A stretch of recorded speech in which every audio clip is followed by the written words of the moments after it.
Hello, and welcome back to another video.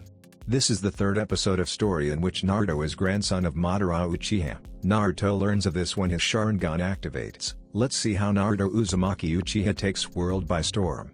After you've finished watching, please like, share, and subscribe to the channel.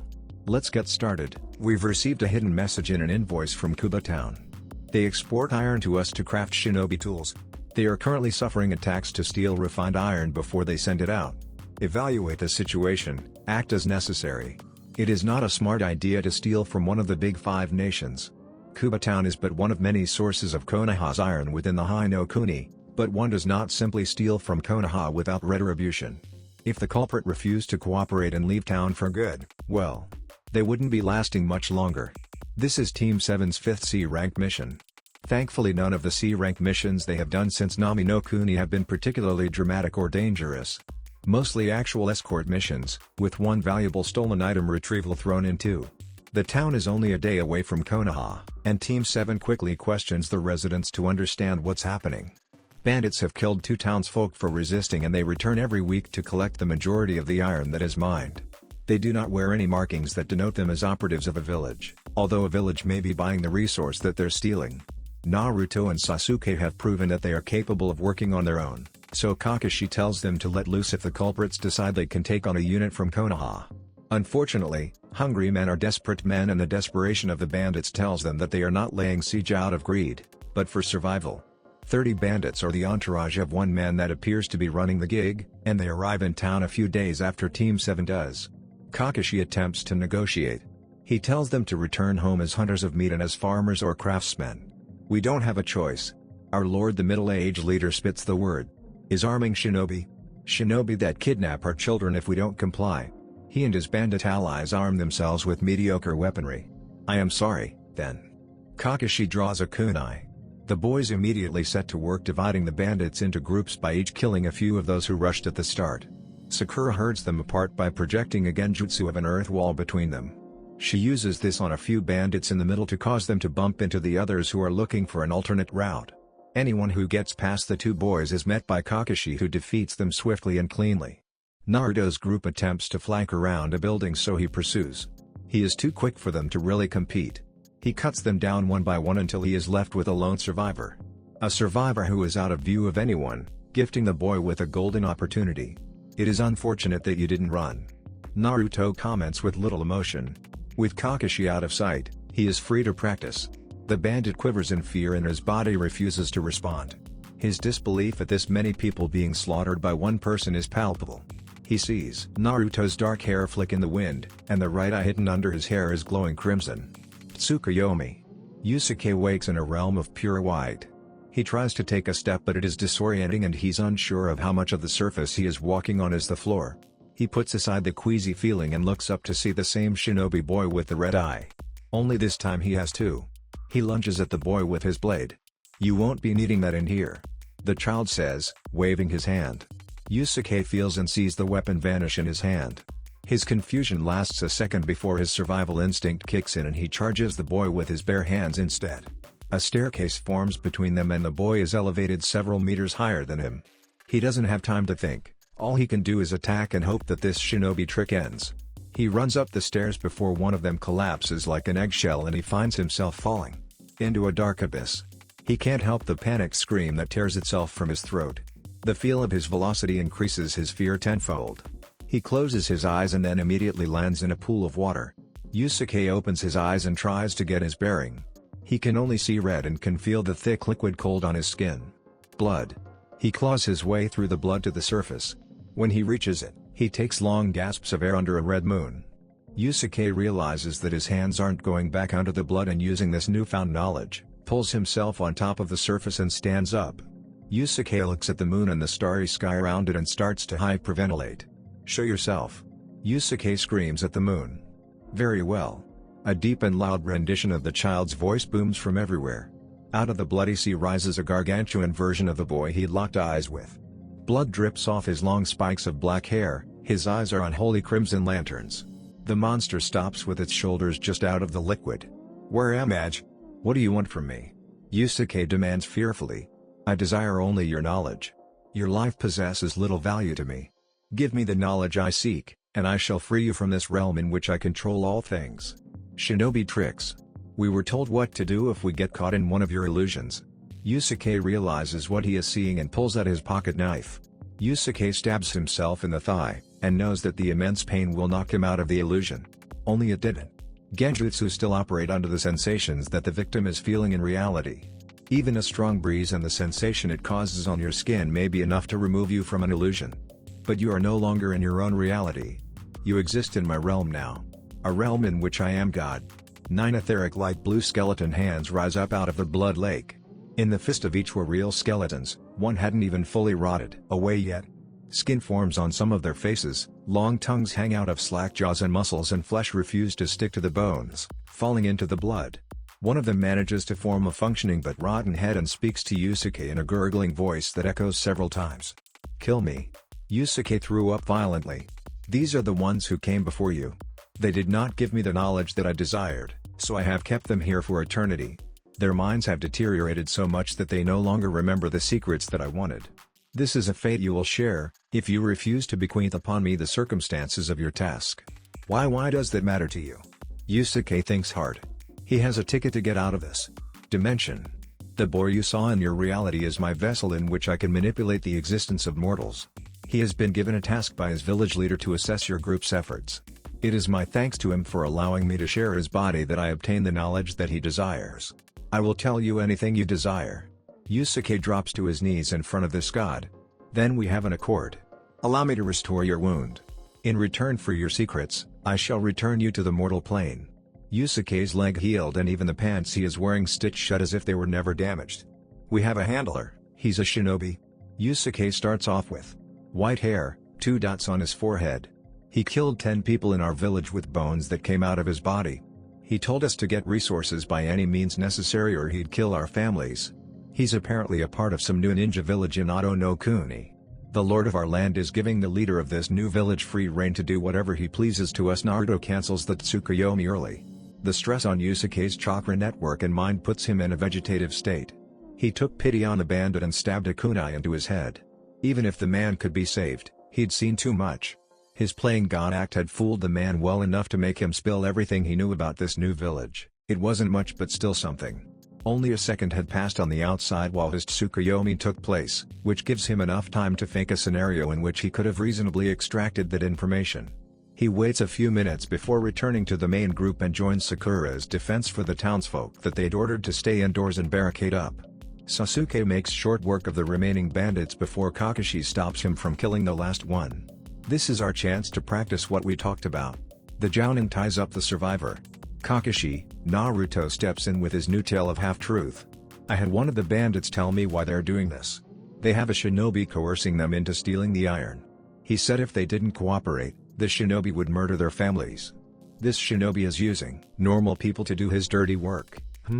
Looks like they don't want anyone to find out what they're doing. Sasuke activates his Sharingan, which whirls with 3 tomoe in each while Kakashi holds the man's head still and forces his eyes open. Practicing hypnosis to get information. The hypnosis potential of the Sharingan took much skill before one could be considered a master of it, and even in control of a person's mind it still fell far short of the legendary Genjutsu of the Mangekyo, Kodo and Matsukami. Using the standard hypnosis could only get gleams of information and shinobi could lock out someone from their mind with some effort. Naruto had wondered what it might be like to wield a jutsu like that, but figured the Mangekyo must be primarily hereditary. He could use Tsukuyomi with his right eye and Amaterasu with his left, just like his grandfather could. Try and focus on that and draw out anything like it. Kakashi coaxes. Sasuke nods and focuses his eyes. Naruto and Sakura are treated to a boring wait. The pink-haired girl had grown far more confident in herself over the 6 months that she'd been a Jonin and actually strikes up conversation with Naruto rather than disguising her fear of him with verbal assaults. What do you think it's like? She asks while twiddling her long pink hair. They sit down next to each other on a bench left out at a dango shop. You might need to be more specific with me, Sakura. Naruto comments, idly shaking his own hair back into place after whipping it around chasing the bandits. He had grown to cover the Uzumaki insignia on the back of his shirt. Having a Kekkei Genkai, I mean. Sakura clarifies with some wonder in her voice. I guess it must be different for everyone who is one. Naruto feels like he's gonna go off on a lecture but figures that Sakura is the most likely to listen to it. If you think about it, someone born with a Kekkei Genkai probably doesn't feel any different to a normal person. They can just do something with their body with a power that they're born with. To them it's probably no different from being like us. It's just natural, just like it's natural for me to be good with Katen and Futon, or your affinity to Genjutsu and medical ninjutsu. That's true, I guess. Sakura concedes. People with Kekkei Genkai don't really seem that different on the outside. But there may also be other kinds of difficulties that normal shinobi don't have. I bet that clan culture plays a pretty important part in how Kekkei Genkai shinobi see themselves. You had a Hyuga in your class, right? She's probably under a whole lot of pressure from her clan to maintain the image of strength of the Byakugan, just like Sasuke wants to master his Sharingan and prove that it's something fearsome in honor of the Uchiha. Sakura nods along, seeing reason in his words. I didn't really think about that. Hinata was kinda shy, it must be hard on her to live up to something like that. There might be other psychological things too, Naruto continues without a beat. A few years ago, someone from an enemy nation tried to kidnap a young Hyuga so that they could have the Byakugan for their village. The leader of the Hyuga clan killed him and got caught up in some political incident because of it. The Hokage sorted it out and nothing became of it, but it mustn't have been a good experience for the kid who nearly got stolen. That must have been Hinata. Sakura realizes in shock. I bet that incident traumatized her and she got all shy because of it. Naruto blinked. Surely Sakura would know this already? She was your classmate, wasn't she? You weren't friends? Not really. I mostly kept to myself and Ino, she was my only friend. Sakura sighs, looking a bit down. We kinda had a fight and it wasn't the same between us. I'm sorry. Was all Naruto could say. He didn't care much for the drama but he'd dealt with growing apart from friends. The people he lived with in the orphanage all went different ways after Tsukimi Bakken passed. It's not a big loss, I think. Sakura actually leans her head on his shoulder. I like you guys more anyways. You're turning me to mush, Naruto stated with deliberately fake emotionlessness. She flicks a lock of her hair in his face for the tease but the two remain in comfortable silence until their teammates are done. Kakashi and Sasuke walk over to them, with the latter having turned off his recently matured Sharingan. What I got just now was about the same as what Naruto said. Sasuke starts to list off what little intel he could draw out. There's a new village in the nation that these guys came from. They have some Kekkei Genkai shinobi who's killing off their families if they don't obtain resources.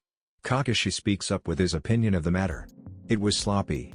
They didn't research who this outpost is delivering to and gave us the opportunity to find out that the new hidden village is arming up.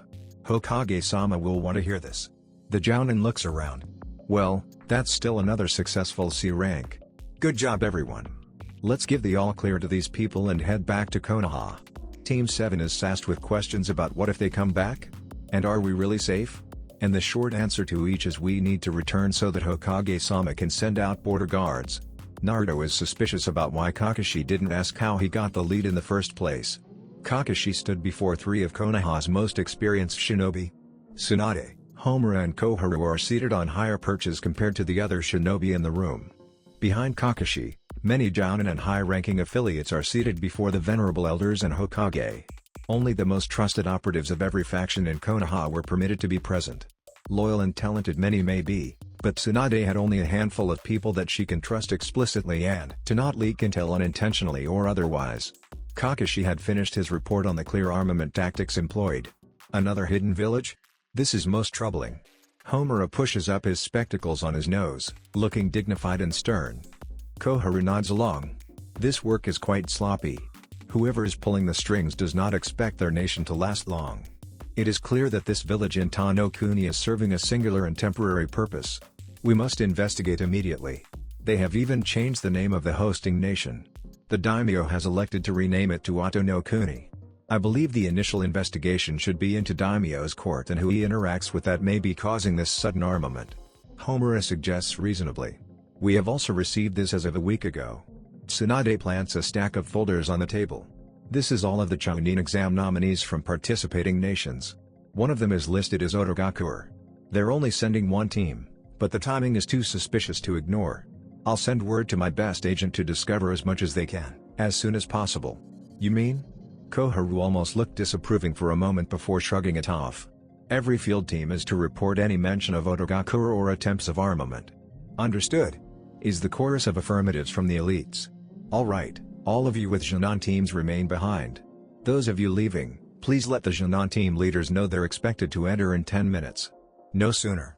Tsunade orders, looking rather tired. Kakashi, I need to have a word. Tsunade waits for everyone else to leave. Homura and Koharu remain, and neither appeared to lighten up. How did Naruto obtain this information? Tsunade asks without hesitation. I don't know, Kakashi replies honestly. But I do know that it is some kind of jutsu that requires an enormous amount of chakra. Whatever it is, it functions instantly and can be performed without needing to gather chakra conventionally. A high-level interrogation technique. This is beyond the scope of a Jinan, even one who has been reported to have unusually powerful chakra. Koharu points out shrewdly. Is he aware that you know? Perhaps not fully. He understands that I've been trying to get more information from him, but I don't think he knows that I was using a jutsu to assess his chakra levels throughout the mission. I'm afraid I don't have the sensory talent to be able to understand what exactly he did, but I know for certain that it requires more chakra than any interrogative technique that I've ever witnessed. Kakashi tacks on his explanation of his lack of sensing skill. It is a very rare talent to be able to sense if someone is using a jutsu, or determine what their chakra nature is. Naruto's mind's eye of the Kagura, as he called it, was truly one of a kind. Why is the boy hiding this? He is clearly not suited for stealth or other onbu positions. Uzumaki Naruto clearly possesses the same frontline wrecking ball potential that his father did. He has nothing to gain from keeping something like this hidden. Have you discussed with him this behavior? Homura's assessment of Naruto's abilities rings true. There's no chance in hell that someone like Naruto would desire to go into onbu. But his habit of keeping secrets is making people suspicious. With each mission it becomes clear that he is not being challenged and makes it more obvious that he's hiding something. Kakashi puts forward what he's managed to read from his students so far. I've had a chat with him about it. All he will tell me is that he's waiting for a moment in which the entire world will see what he can do. I tried to explain that he could catapult through the ranks quickly if he just chooses to show off, but he's determined. Every time I ask he just tells me that Kakashi sighs, realizing that it sounds ridiculous. That he's at risk. Homura exchanges a look with Koharu. Tsunade leans forward with her head on her hands, eyes stern. At risk of what? If he reveals the full extent of his abilities too early, he believes that internal factions of Konoha will seek to recklessly reproduce that power. If it is stolen, or altered, or diluted by giving it to other people without correct instruction, that it may very well destroy Konoha instead of protect it. He insists that this ability is 100 years of hard work culminating into him, and that it must be shown to enemy nations at the same time or else Konoha will lose the biggest possible deterrent of war since the Shodai Hokage. So, he thinks he has some Kekkei Genkai that is absolutely vital for Konoha's future? Homura's tone could be considered dubious at best. Koharu clearly agrees. This is the posturing of a 12-year-old boy with an inflated sense of importance. Uzumaki Naruto may be a prodigy of even the same caliber as his father, but unless his ability is clairvoyance, then I suggest that you continue to pry information from him, and determine if he is whispering promises of being a savior for the sake of deflecting attention from an ulterior motive. What does he mean by internal factions? Tsunade latches onto the phrase with narrowed eyes. The Hyuga incident is the example he gave me. Kakashi tells a condensed version of the story he got from Naruto. I think he isn't aware that distrust toward him is high right now, because he is focused on the potential that Konoha may very well be like Kumagakure. In his mind, Konoha trusting him isn't the issue. It's Konoha that needs to earn his trust by proving that it will not manufacture circumstances that will rob him of agency within the village hierarchy. You are saying that Naruto thinks there's a chance that we will turn him into breeding chattel? Tsunade asks quite disbelievingly. Ridiculous. Koharu mutters. Regardless, that's the story he is sticking with and hasn't deviated from. Kakashi is dubious of it himself, but he doesn't know anyone who is more stubborn than Naruto. Asking too many questions of Naruto is the fastest way to get him to make fun of your weak efforts. And Naruto makes waves everywhere he goes. Tsunade sighs and rubs her forehead. Word of the incident at the start of his Jinan career involving several Chunin has spread around the village. His graduation was also quite public and showed nearly all of the current clan heads that he's worth paying attention to. Throw in a rumor of him completing an A-rank mission, and every eye in the village is on him and most of them are friendly. If we try and get this information from him without allowing him to show it himself, it will brew discontent that a young, talented and friendly shinobi is being picked on by higher-ups. He has weaved the circumstances leading up to these Chunin exams quite well. intentionally or otherwise. Homer also adds a more current issue. We cannot afford not to have Team 7 compete in this exam. They are by far the strongest team of Junon and Konoha. If we wait any longer to show their skills, we may face scrutiny for holding back a team and waiting until they are strong enough to decimate any competition. It would be the same as letting actual Chunin compete, and you know that the other nations will cry foul. This appears to be the perfect conditions for Naruto's terms of revealing his true power. Sunagaku is sending a team composed entirely of the Kazekage's children, one of which is a Jinchuriki. Without your team causing a ruckus, the Junon heirs of important clans within Konoha are at extreme risk. You know very well that the parents of those children will push for their sensei to recommend them for the exams. Sasuke is the highest profile target on the team, and with your teachings it is likely that he will ally with fellow Konoha Junon and provide a deterrent towards teams in the forest that are seeking easier targets. Koharu provides a blatant opinion that the Junon clan heirs are weak, and that Team 7th may be the only ones with the potential to protect them through the team survival phase. Kakashi gets the message. He was going to recommend them anyway, but Team 7 must compete. The suspicious behavior of a new hidden village and the unusual amount of teams participating made it likely that some foul play would be involved. I'll slip word to my team that they're to keep an eye on friendlies. Good. Tsunade pushes the intercom on her desk.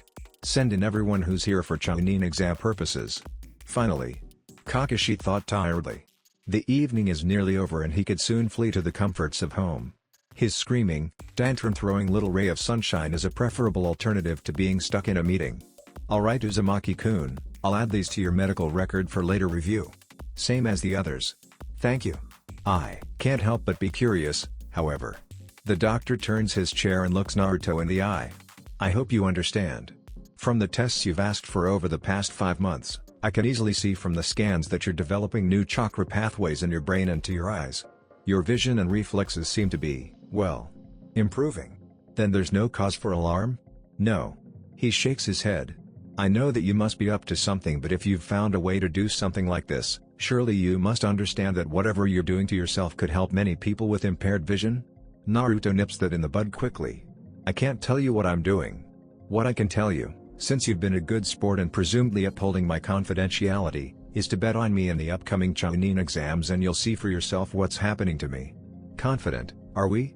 He smiles indulgently, realizing that Naruto wouldn't respond if he asked any further. You have no idea how sure I am of my victory, Ieyashi-san. My wife would kill me if she caught me betting on children killing each other. Ieyashi comments dryly. Your loss. Naruto states but leaves it at that. He stands up and puts his forehead protector back on. The doctor gets his last word in.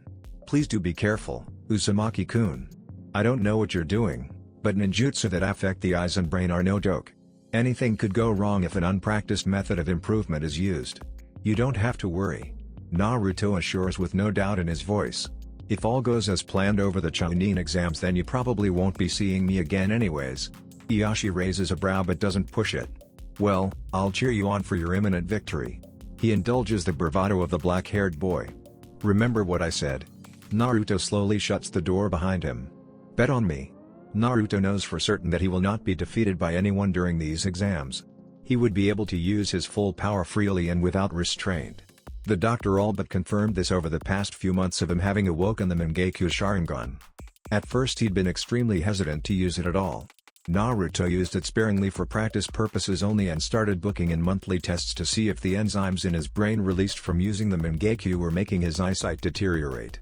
But as it turned out, nothing was causing his vision to fail. After the first 2 visits, Naruto got bolder with training the use of his newly awoken abilities. He could bring all sorts of things to set on fire with Amaterasu into his hideout where his grandfather spent most of his last days. Tsukuyomi had to wait for missions and privacy, but even then he'd managed to use it on some poor souls.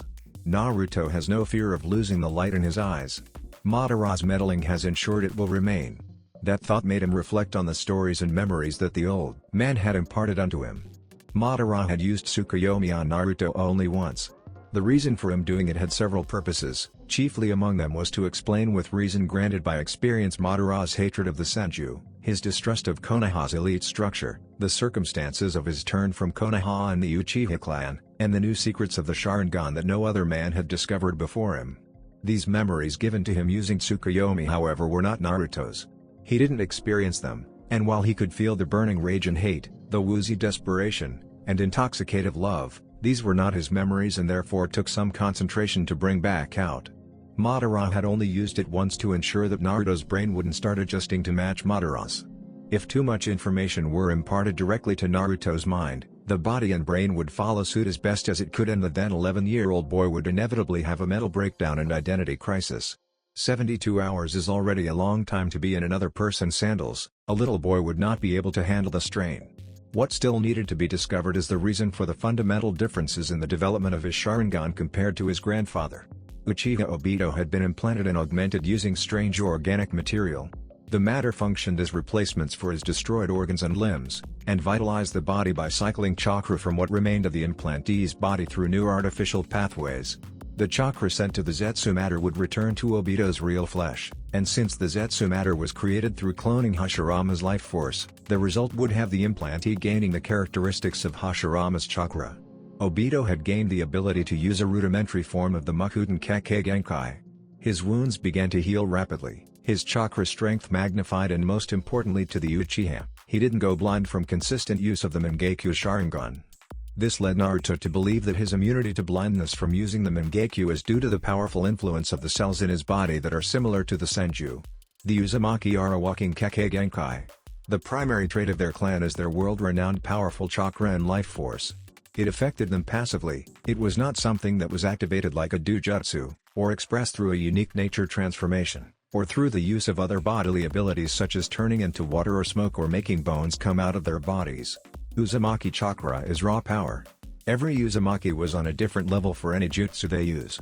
Near endless stamina, monstrous reserves and an incredible lifespan and natural ability to bounce back from injury. It was no wonder why the Uzumaki were so feared that 3 entire nations had banded together in fear to destroy a clan whose size barely matched that of the Uchiha and Senju. It made him wonder if he had learned to use the signature adamantine sealing chains that his mother possessed. And it also made him quite sad to know that he'd never get to meet his Ka-chan. But while the immunity to blindness could be explained by the abnormal strength of his life force, the conditions in which his Mangekyo had awoken is still a mystery. Even Obito, augmented to barely be an Uchiha anymore, had awoken his unique power by experiencing a mind-shattering loss. The grief and stress matched every other known instance of it occurring in the entirety of history. Madara was the pioneer who discovered the intricacies of the Sharingan, but even his wealth of knowledge could not be drawn from because nothing similar to Naruto had ever occurred. Naruto had felt Madara's pain. He knows what it takes to awaken the Mangekyo Sharingan, and he knows that he hadn't experienced such strong negative or even positive emotion before. Sasuke's initial Sharingan had awoken from need and desire. Naruto's Sharingan awoke really just out of the blue. Just because. He doesn't want to boil it down to a simple answer. But all he can think of was that Madara's Sharingan had become whole after transplanting the Mangekyo eyes of his younger brother into himself. No longer did his vision degrade through overuse and in fact, it seemed that his mastery had grown tenfold. There was no longer a painful burn every time that Madara used those powers.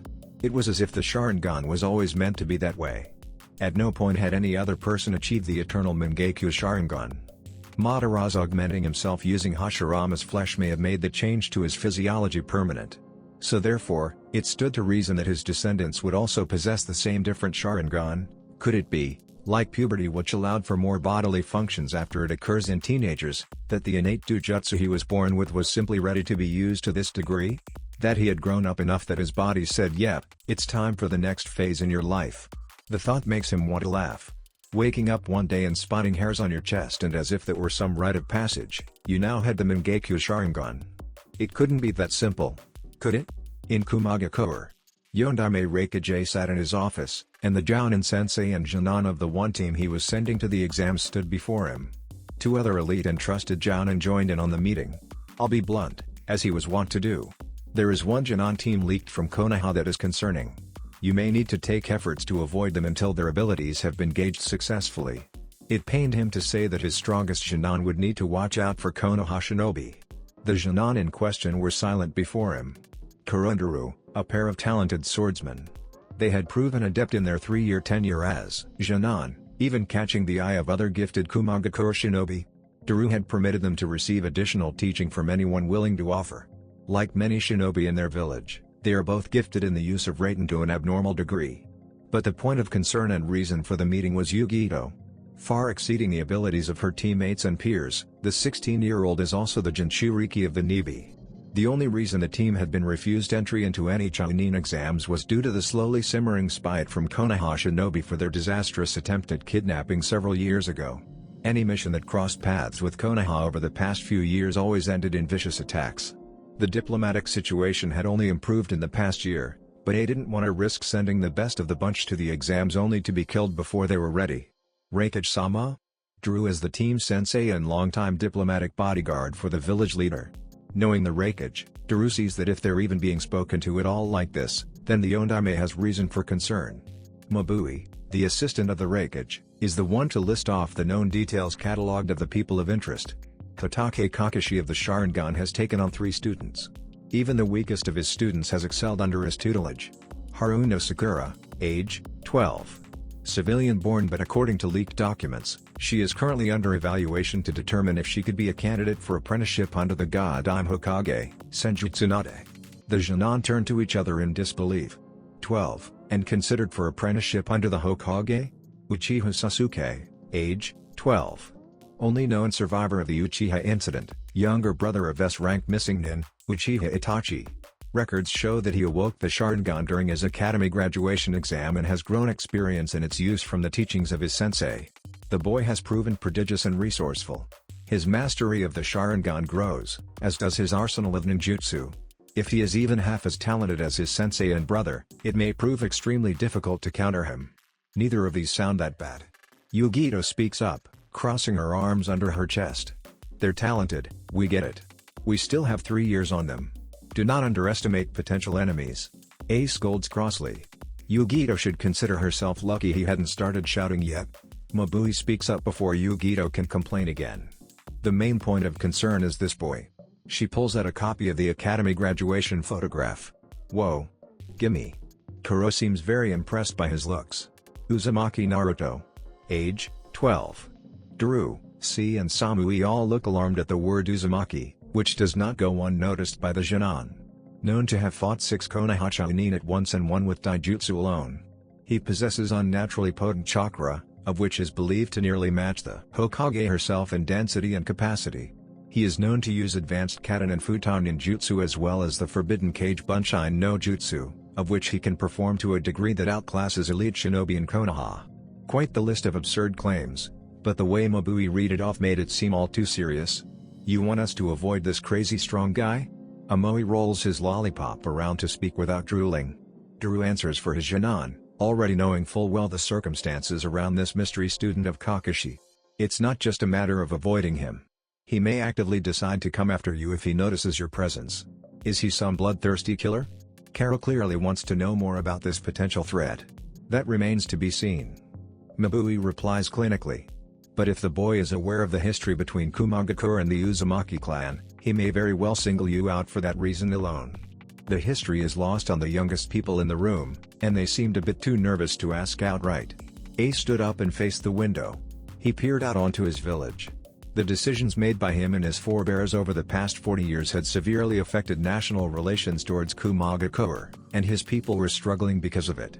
Dissatisfaction with his leadership is at an all-time high, so any plotting done would have to be for fixing their broken image. We can't afford not to send a skilled team this year. A says. Although facing the glass panes, his voice carries through the room easily. Samui, who had been silent so far, spoke up. Our daimyo and his office have been giving many missions to neighboring nations. Our geographical location already made it harder to obtain missions outside Kaminari no Kuni.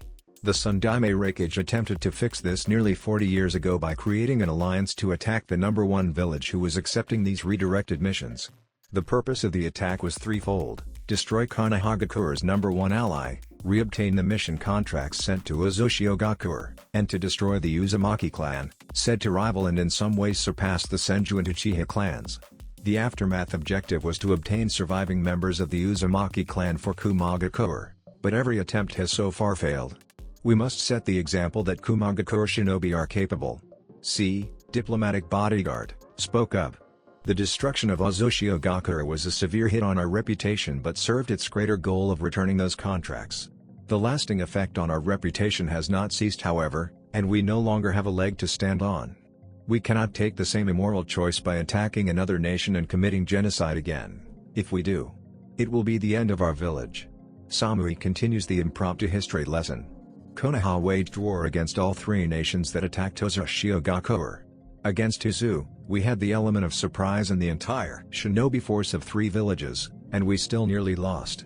The fearsome reputation of the Uzumaki clan was well earned. We were also not expecting Konoha to retaliate, but they did so by taking on Kumagakure, Iwagakure and Karagakure all at once. They used vast networks of spies and collaborative hide-and clan jutsu, and with extraordinary shinobi like Namikaze, Minato and the Sanin, well, they won. Uchiha was a small, remote nation comprised of only 1 clan, and 3 nations had barely destroyed them. We never stood a chance against the very first hidden village, one that was founded by the likes of Senju Hashirama and Uchiha Madara. Senju Tsunade is descended from the Shodai Hokage. A recalls the legendary medic's profile. Senju Hashirama was given Uzumaki Mito's hand in marriage as goodwill for their alliance.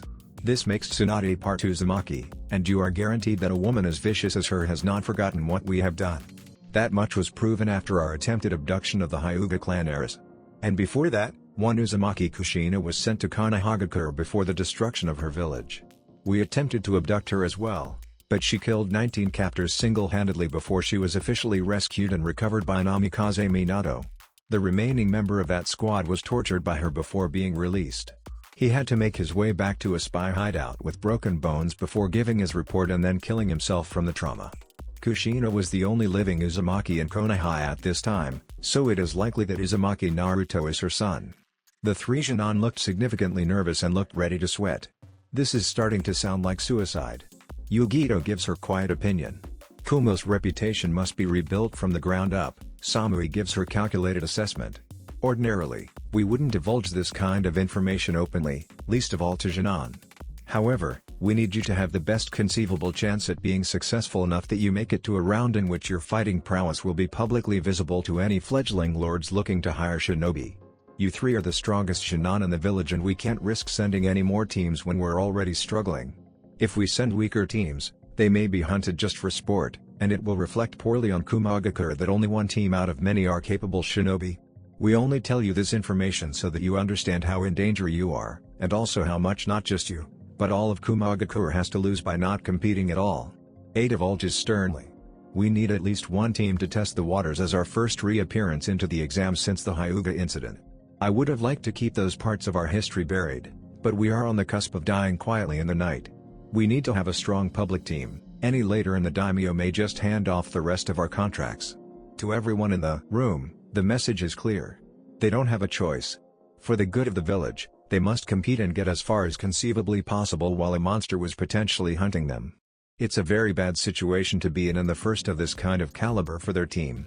Yugito feels frustration and hatred bubble up inside her. How could she be expected to serve this village when such horrible crimes had just been admitted to her? Calm down. An internal feminine and dignified voice advises. She does so, but the resolute looks on her teammates' faces disgusted her. We can speak later. This may yet provide an opportunity to you. The Nibi is wise. Maybe it would be best to cool it until Yugito could hear her out. You're dismissed.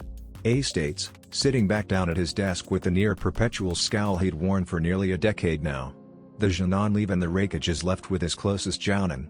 It is suspicious that this information has leaked from Konoha. Not only that, but rather detailed information as well. Almost as though it came directly from a personal record. Samui picks up on the unusual happening. This is a bribe, I think. Daru observes with a tired demeanor. Whoever leaked this information to our spy outpost wants us to join in on their little operation to hinder Konoha. This new village is exclusively attacking Konoha-led infrastructure and trade partners. We will act only at the last moment and no sooner. A says decisively. Only if Konoha's destruction is guaranteed. If not, we leave as though nothing is happening. This is too delicate a time to be placing all our faith in a clumsy plan such as this. Samui and Daru bow and leave. In the seal of Yugito, she and her Baiju conversed. Your home is bringing about its own destruction, and you may be powerless to stop it. I don't want to care. Yugito huffs bitterly, tucking her head to rest on her knees. Muratabi acknowledges the careful don't want to, meaning that Yugito still does for reasons she knows already from a millennia of experience. Indeed. I understand that humans desire a home. My father was unusual for a human, but even he desired the security and peace of mind that a home provides, not only for himself but for all of his children. What's that got to do with anything, Muratabi? Yugito asked impatiently. Patience, my dear. What I am going to tell you will not make you happy, because it is not an easy choice to make. You have broken the shell of indoctrination that your village impressed upon each of my previous hosts. It is only right to tell you that you do not owe this nation anything. Tabi? The human asks confusedly. The boy from that photograph? Muratabi recalls the word humans used for it. He bears an uncanny resemblance to the one who could control the strongest of us without being a Jinchuriki. My father was a loving man, he loved all of humanity despite their flaws, but he loved his children more than anything. His human children were no exception. This Konoha was founded by his descendants, and it appears that some live on strong to this day. Yugito. That nation will never truly fall. It may be burned to the ground, it may be blown away, but the sons of the sage will never be extinct, and their home will be rebuilt no matter what. Action against them will only incur the hatred embedded in them towards us. Father blessed his children with potential unfathomable to normal humans such as yourself and everyone else who ever lived and died in this village. Muratabi, what are you suggesting? That I just let Kuma destroy itself and go live my own life? You heard for yourself what the Uchiha and Senju's village do to those who murder their people. Even branded a traitor, you would be safe in the arms of that village. Treason. Yugito gulps and clams up. Yugito vanishes from the sealscape, but Muratabi feels that her pragmatic reasoning will at least be food for thought. The life of and happiness of her favorite human is at risk after all. It took her 1,000 years to reach this point, but she truly had grown different from her father. Muratabi is her own being, and makes her own decisions. Regardless of Hagoromo's philosophy, these villages would never get along. Such is the nature of man. In Kirigakure, Mei glared at the flippant Mizukage. He had grown a habit of disregard for the lives of his subordinates over the past few years. Just send a handful of the weak ones and we'll call it a day, Yagura chuckles, apparently not seeing the issue of village image being damaged. Yagura was nothing like this when he first stepped in as Mizukage. He'd been an earnest young man, full of hope and aspirations for a better Kiri. Despite being a Jinchuriki, he was a bright and loving person. For reasons unknown to them, his moral code started to degrade. He sent out bloodline users on reckless suicide missions and endorsed a brutal and murderous graduation exam. Many in Kiri felt that if he didn't regain his sense soon, there would be civil war. Officials suspected foul play. That Yagura is being manipulated somehow, but they'd yet to find definitive proof. Even with the assistance of a requisition dojutsu, anything that might be affecting Yagura was doing so at a deeper level than the dojutsu could see. And if the Byakugan couldn't see deep enough into a person's chakra that they could see by Jui manipulation, then nothing could. Don't glare at me like that, Yagura waves an arm gaily above his head. If they are strong enough to live, then they will. Mei's stare intensified. She'd already gone through the leaked documents of this fearful Jinan team from Konoha and Yagura simply held no concern in the slightest. She stormed out the room and slammed the door behind her. Yagura chuckles again. And it seemed to echo a voice that did not belong. His right eye flickers red. It really is a shame, isn't it? Kirigakure has brought this upon themselves. Perhaps they shouldn't be so quick to anger those who are stronger than them. It's retribution, really. Yagura nods to himself. His own thoughts had never failed him before, right? Iniwagakure. Just send someone, old man. Aniki resolutely refused to send any Jinan team after this Uzumaki boy had been revealed. He knows that this exam will be a waste of good blood. Better to focus that young vigor into missions in Tsuchi no Kuni. The boy's description matched that of an Uzumaki's abilities and traits. But he knows that the boy is not as cut and dry as only an Uzumaki. Aniki covers up the young face with another stack of papers on his desk. No means no, Kurotsuchi. Now stop your complaining, and go do something productive. Better that she stay safe in Tsuchi while monster spawn was lurking in Konoha. In Kusagaku. What is that name? Karen tries futilely to recall the name Uzumaki. The word sings to her, but it feels like there's a wall in her mind stopping her from remembering. She stops her nervous fretting when some creepy older Jinan she has never seen before enter the room. As agreed, you will enter the exams as our Jinan. Zoji, her handler, speaks to the weirdos. Much obliged. The tall female chuckles creepily, a long tongue slipping out of her mouth. Karen resists the urge to pick the scabs on her arms. She is scared still, but she knows the nervous tick would only make her wounds worse. She just doesn't want to turn out like Ka-chan. Let's go. the de facto leader of her own team, orders. Karen trails behind him and remains silent. "I just want to be happy." In Konohagakure, Naruto felt that a bit of training wouldn't go astray before the exams, so he set to mastering his Mangekyo Sharingan in the privacy of his grandfather's hideout. After reminiscing about his mother, he felt strangely attached to the idea that he'd be able to use her adamantine sealing chains as well. He didn't possess any scrolls or memories that might push him in the right direction, so he was going off trial and error alone. The walls of the hideout are completely covered in seals that prevented his chakra signature from being detected on the outside. Originally they were maintained by Madara, but following his death, the seals disappeared and Naruto was forced to figure out how to place them himself. Madara learned how to perform it from his wife and the Uzumaki clan and passed on that knowledge to Naruto. He wants to train to use Susanoo and Kongo Fusei at the same time, but attempting such advanced jutsu was impossible for Kage Bunshin to manage. Kage Bunshin could be used to rapidly learn basics like accessory ninjutsu or basic nature transformation, but until he mastered it to a better degree, he would need to train the old-fashioned way. With Kage Bunshin being composed entirely of chakra, any ninjutsu used by them would rapidly compromise the integrity of the clone and it would begin to forget things that it learned and generally lose cognitive function. If he overdid it, the clone would dispel without returning any knowledge gained back to the real Naruto. So he has to do it the old-fashioned way. One at a time, and with discipline. Just like the old man taught him. Team 7 calmly proceed through the academy halls at a sedate pace with Sasuke at the lead. Being told by their sensei that they'd need to hold themselves back and help out the weaker Genin in their age group put a bit of a dampener on their spirits. Sakura felt internally disappointed as well. Sakura had grown increasingly confident since being taken under Kakashi's wing, and she hadn't hesitated to join her teammates in participating in the exam. When Naruto had suggested that they set some new records, she was in full agreement and ready for any opportunity that might come their way. Their sensei had been sympathetic.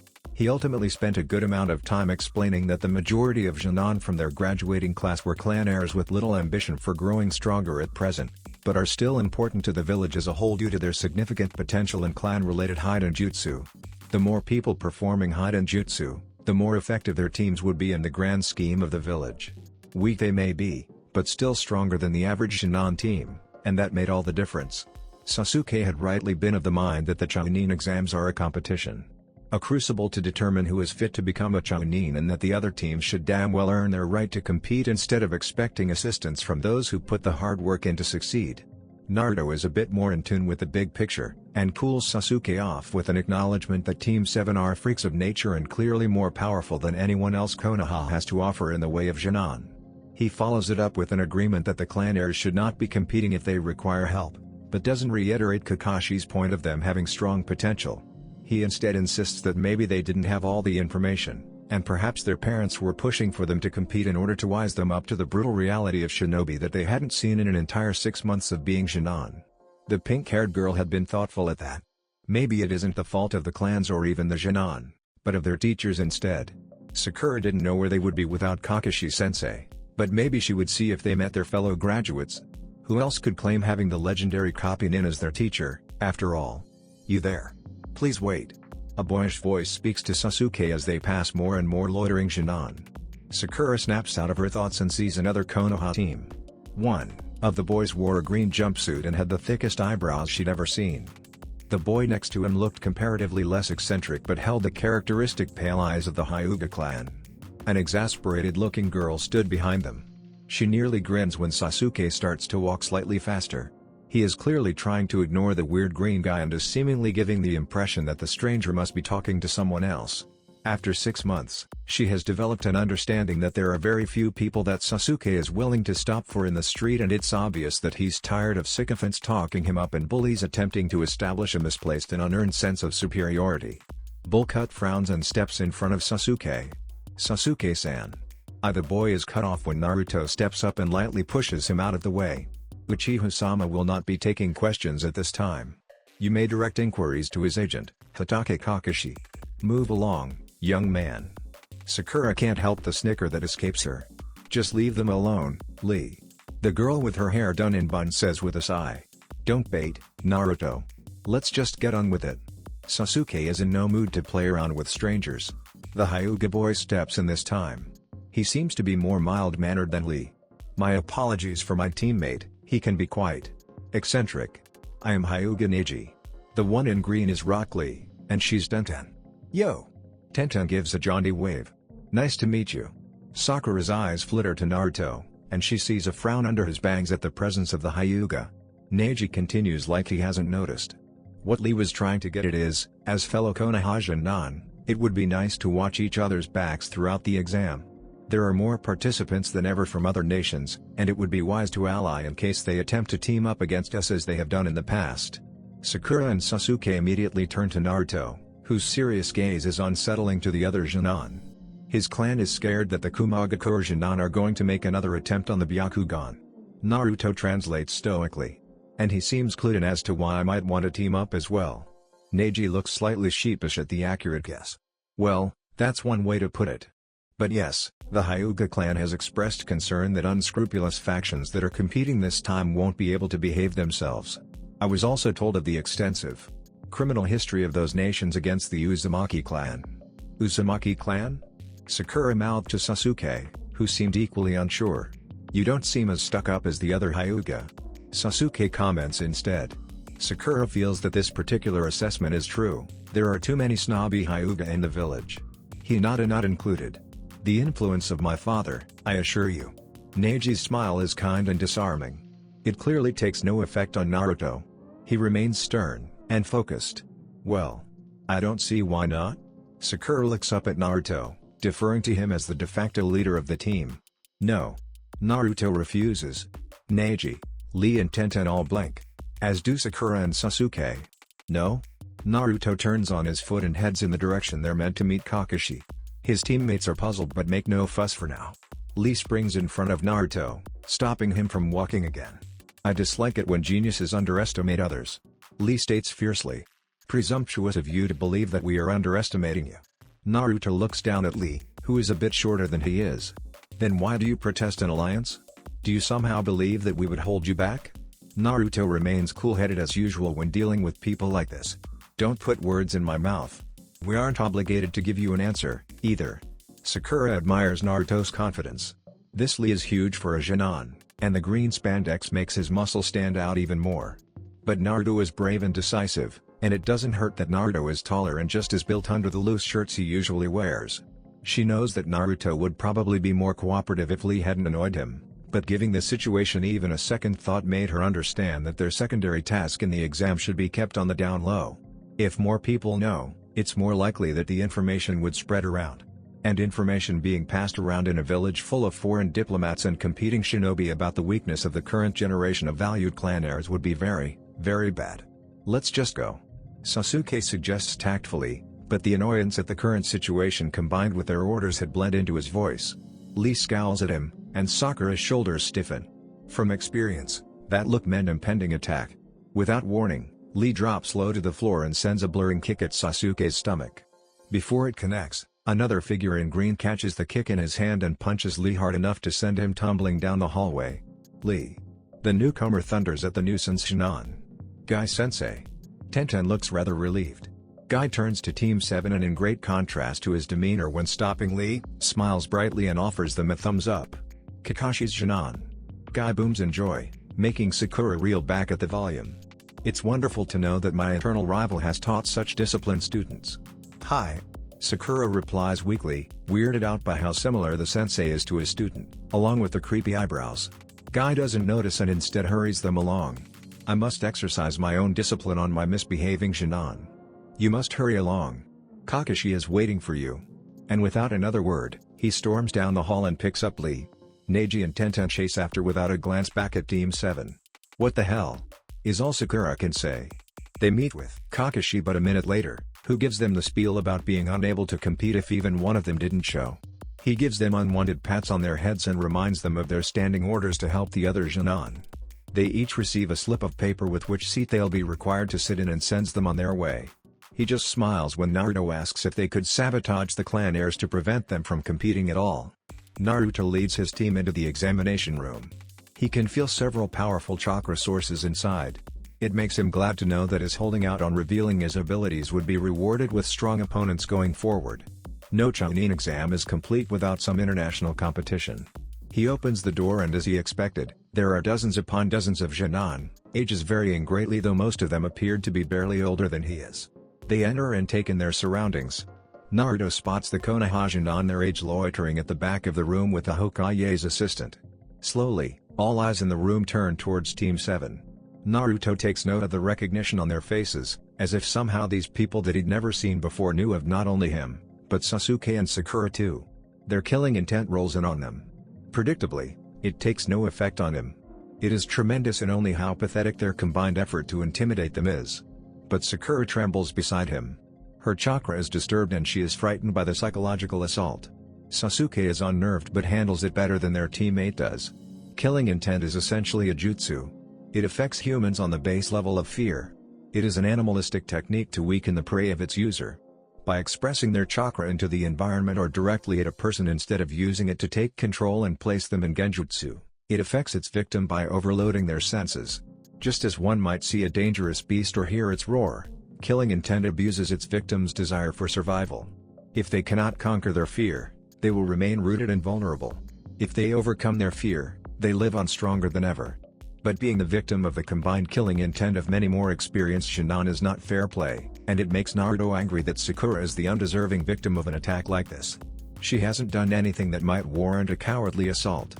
One or two teams she could probably handle. Being around a walking pool of unnaturally strong chakra like him would probably desensitize her to it over time, but this many is clearly too much for her. Kakashi, genius that he is, can do the opposite of killing intent and inspire the people around him with bravery or other positive emotions. He sees their gleeful faces. He feels rage at the joy they have at making his team suffer. Naruto doesn't know how to do what Kakashi can do, but he doesn't need to.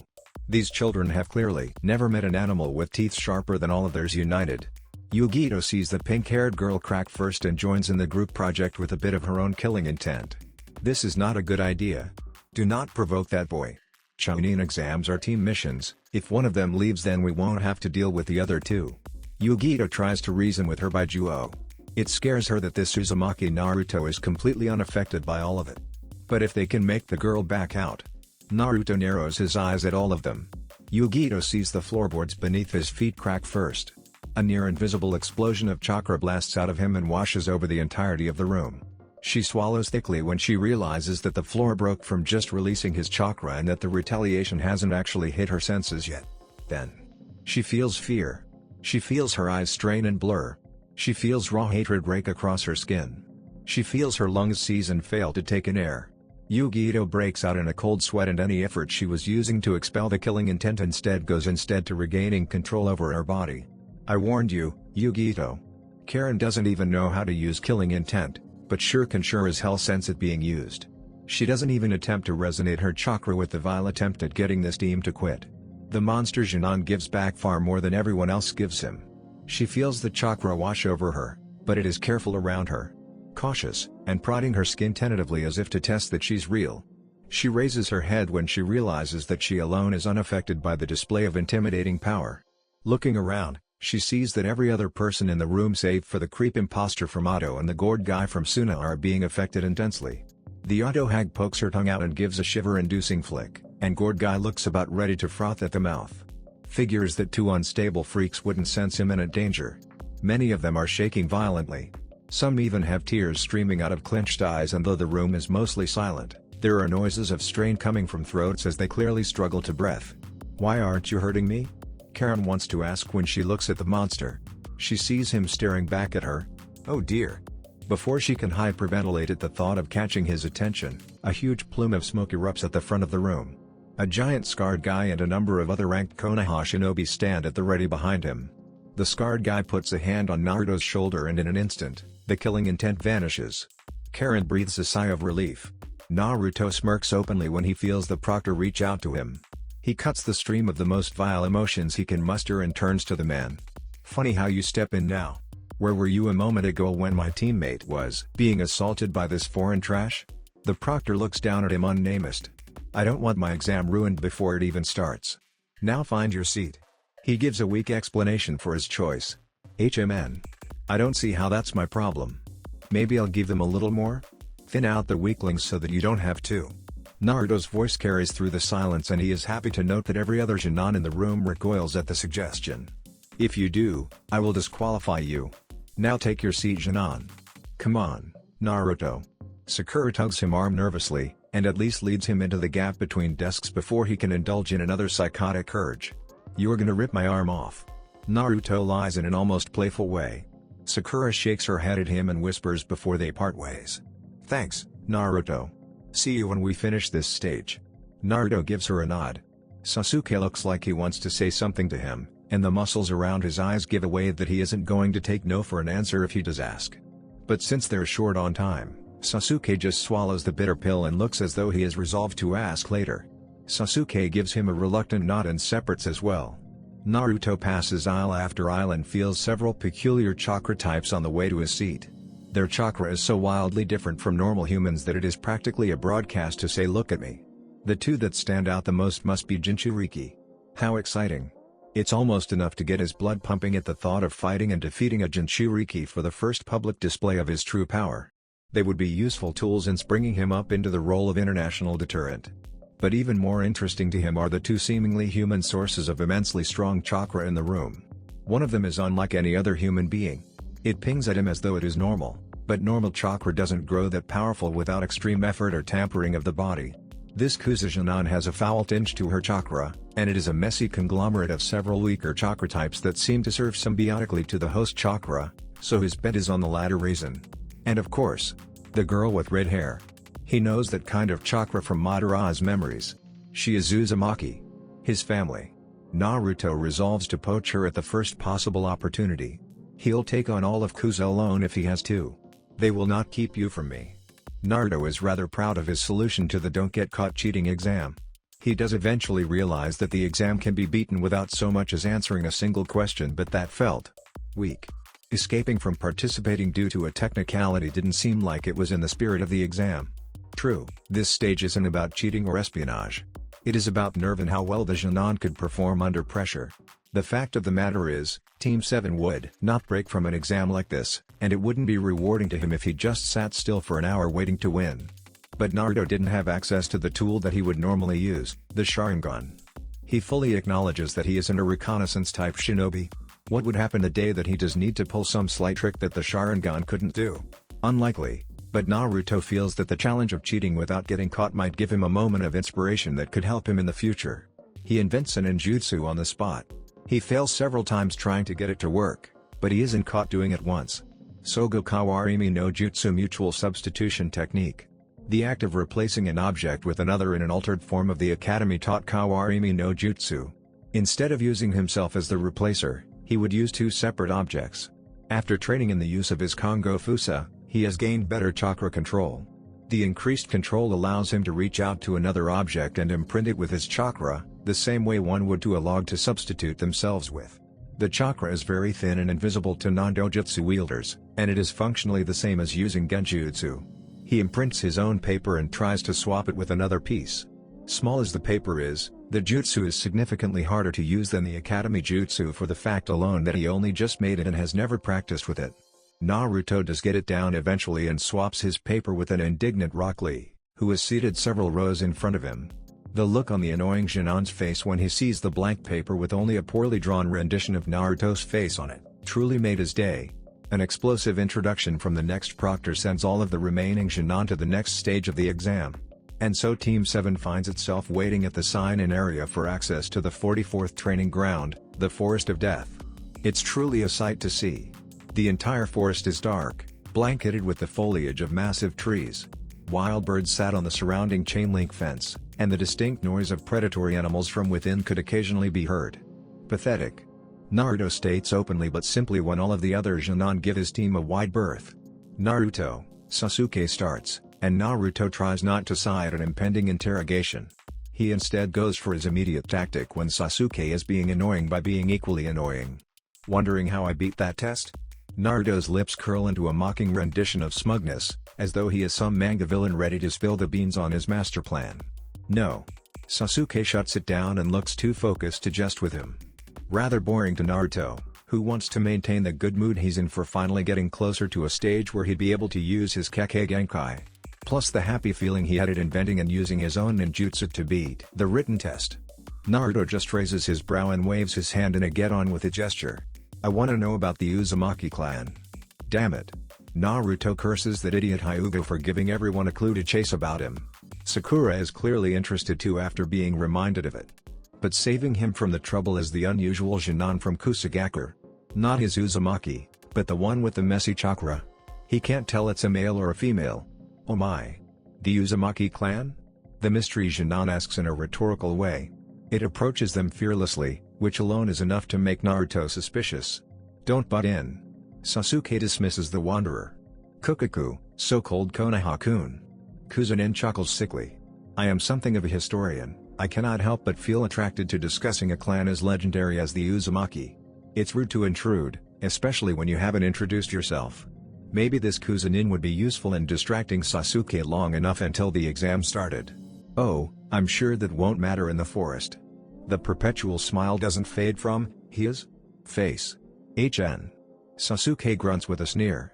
If you don't have anything useful to say, then leave. The Kuzunin chuckles again, completely ignoring the rude tone Sasuke had taken. I am rather surprised that you need to ask about the Uzumaki. After all, they were a key component in the creation of Konoha. It is said that their strength was matched only by the Uchiha and Senju in that time. The Uzumaki pioneered Fuinjutsu as a shinobi art. Even your Yondaime Hokage used Uzumaki knowledge, and became feared as the Yellow Flash all across the world. A most valuable ally.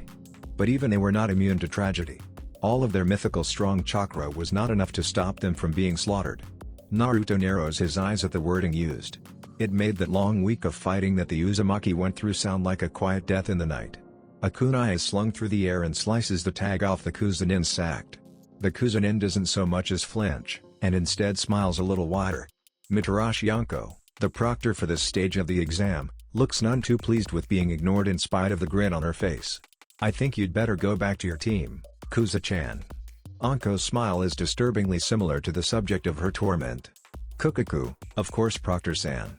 The Jinan gives her an unsatisfactory response and leaves as requested. What a creep. Sakura shivers when the Kuzunin is out of hearing range. Naruto nods and his stony expression doesn't change. Gather round, idiot Jinan. Anko summons them with the same fantastic attitude she had while introducing herself. Team 7 does so while huddling closely, giving the illusion that they're the kind of team that keeps things to themselves. Mysterious enemies are more dangerous opponents when fighting at this level, so it is a tactical deterrent they use pre-exam stage that might come in useful if they come across other Konoha teams in need of assistance. After Naruto's display in the previous stage, enemy teams may be convinced to leave by their presence alone. Anko explains the rules briefly, and several people seem upset with the idea that they could be in there for 5 days. Line up. Each team will enter the tent and be given a scroll and a number for which gate they're starting at. Naruto leads his team into the tent and they are given the Heaven Scroll. You're making us run a marathon to get to our gate? Naruto's lip twitches irritably. Punishment for nearly spoiling my senpai's desk 2 hours ago. Anko doesn't even hide her glee at Jinan suffrage. Anything else, stupid Jinan? Does your mother let you go out dressed like that? Not that I'm complaining. Team 7 is forced to flee from a hailstorm of kunai and sprint to their gate. The opening of the gates is synchronized via stopwatch. As soon as the padlock dropped, they dashed into the darkness of the forest. 1 day passes and Team 7 is taking a leisurely approach to this stage. They encounter some of the weaker teams, but they make no effort to kill them. Naruto demands only their scrolls in exchange for their lives. So they had obtained 3 Heaven Scrolls. The one they started with and the 2 they'd collected within the first day. We're developing quite the collection. Sasuke wears a sardonic smile. I sure hope we only get more Heaven Scrolls. Don't jinx us. Knowing our luck, that might just be what we get. Sakura doesn't like the idea of an impending procrastination to obtain their required scroll. But if we did get all of the Heaven Scrolls, a mite of mischief in Naruto's voice told Sakura that in any other occasion, he'd be glad to completely ruin the exam, then no one would pass.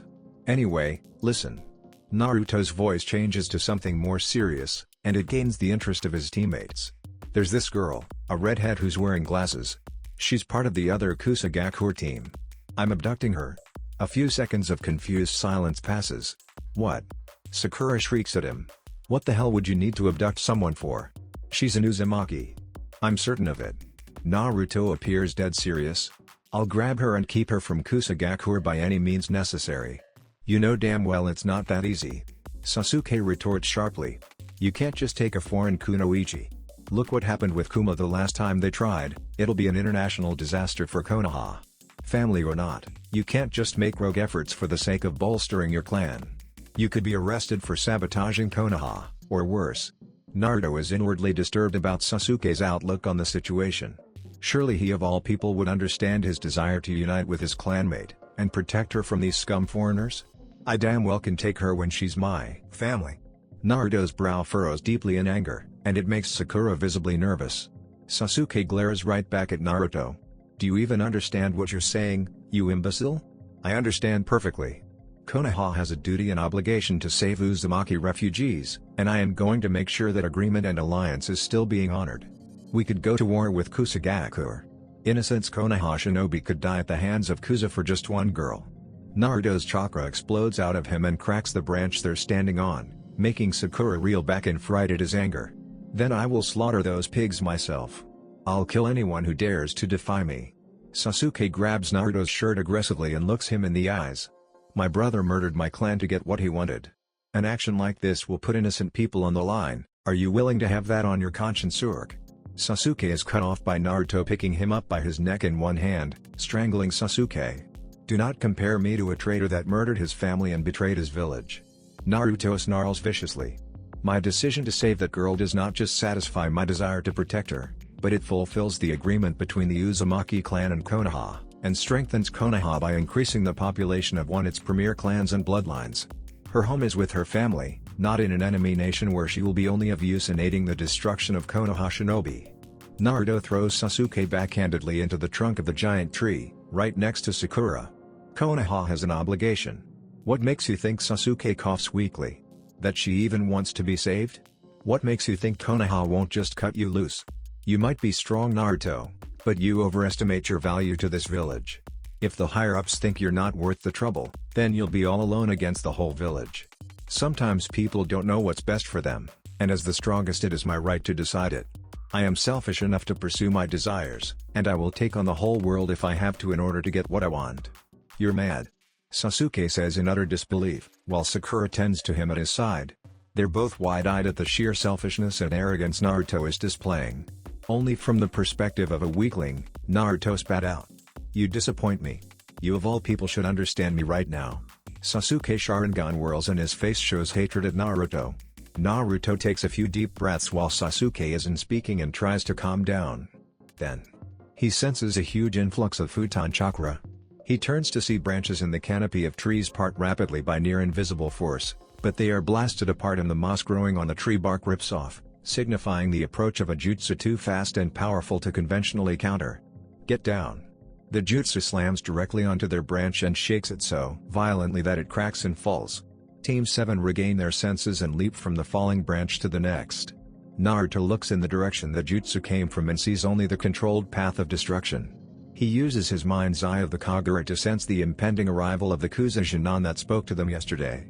He then senses the arrival of several more chakra types, distinctly non-human. His sharp eyes detect plumes of smoke revealed by the light from the shaking leaf canopy. Summon animals. Naruto realizes, a bit stunned. How could this person have something as rare as a summon contract? These creatures are far too quick. He needed to act fast. This Kusanin is clearly not a Jinan, but an imposter. Naruto focuses as much chakra into his lungs as possible and weaves as few signs as possible to get the job done quickly. Kaden, Gokumesetsu. A violent flamethrower is breathed out of his mouth. The jutsu is designed to expand on impact, and travels an extraordinary distance to the trees he felt the summons nearing. It crashes into a massive trunk and burns away at its middle so quickly that it falls not long after. The burning tree dives and lands on the ground with a deafening crack, and falling from the tree is a half-cremated snake so massive that Naruto realizes that they are dealing with someone even he cannot defeat right now without attracting the attention of a traitor more foul than any other. We have to run. Naruto orders quickly, before half a dozen more snakes wrap around and climb the tree that they're standing on. Sakura flurries through signs to try and distract the snakes, but they are massive enough to be confident that any object she tries to redirect them with would just be smashed through. Naruto curses and directs chakra to his back and lungs simultaneously. Two dense light blue chains sprout from under his hair. They are gilded with a thin veneer of gold chakra, and their tips sported pointed dragon heads with glowing gold eyes. They spear into the head of a snake each. The snakes are effectively nailed to the tree before they can strike. The adamantine sealing chains function as negation or conduit of fuinjutsu instead of ninjutsu, so it dispels the two summons without more effort required. Sasuke wildly fires off his Hosenka no Jutsu and Naruto tries Ryu and Hoka. The cunning snakes learn from the failure of the previous two and travel on the underside of the branch using chakra, not unlike the tree walking exercise. Naruto recalls his chains back into his body. Go. Now. They leap from branch to branch with as much speed as they can. The tree they leap to already has a snake climbing up it and meets them before they can run again. Naruto sends another chain with blinding speed at the head of the snake from his palm, but just as it is about to connect, a human hand reaches out of the snake's mouth and grabs the chain behind its dragon head. A familiar figure climbs out of the mouth of the snake, covered in slime. There is only one shinobi with that kind of affinity to snakes. Kukaku, Naruto-kun. I see that your Uzumaki blood runs true. The Kuzunin flicks its long tongue in disgusting pleasure. Orochimaru. Naruto tries to retract his chain back into his body. The snake Sanin whips the chain and yanks Naruto off the edge of the tree branch. He then lets go of it before Naruto is pulled towards him. Futon, Daitapa. Orochimaru seamlessly blasts Naruto with wind the same strength as the first assault. Naruto barely has a second to breath before it slams into him, and his chains aren't quick enough to latch onto something. With no solid ground to stick to, Naruto is sent flying away and deep into the darkness of the forest. Now Orochimaru tastes the fear exuded by Sasuke and Sakura on his tongue. They are rooted to the spot in terror. Where was I? Kukaku. Naruto lands too far from the battle to be effective. He slams into a tree with such velocity that he can't help but wheeze in pain. Nothing is broken but his holdback is going to be bruised. He shakes it off as best he can and deftly drops to the forest floor. He tries his best to conceal his chakra signature to attempt a surprise rescue of his teammates. 6 giant snakes have caught his scent however, and are completely unaware of his disguised chakra. I can't beat these without more power. Naruto feels disgusted in himself for his inability to combat these summons. He has no choice. He can't save Sasuke and Sakura in an acceptable time frame if he doesn't use his full power. Any delay will jeopardize their lives. Naruto activates his Sharingan and activates a jutsu with his left eye. Amaterasu. He lets the black flames disintegrate their target, and controls another snake to eat the other. Naruto frees his chakra from the stranglehold he has kept on it and unleashes it in full force. Orochimaru retracts his fangs from the screaming Uchiha. A parting gift. He smiles evilly at the quivering pink-haired girl. Sasuke grips his neck helplessly and cries out in agony. Sakura sobs and throws anything sharp in her pouch. Leave us alone. Of course, my dear. Orochimaru soothes. He will seek me out of his own accord. Now, I really must be going. Do take care of Sasuke-kun for me, won't you? If you don't, well, things may end badly for you. As he gave his message, a hideous snake that exceeded the size of all the others before it appeared around the tree.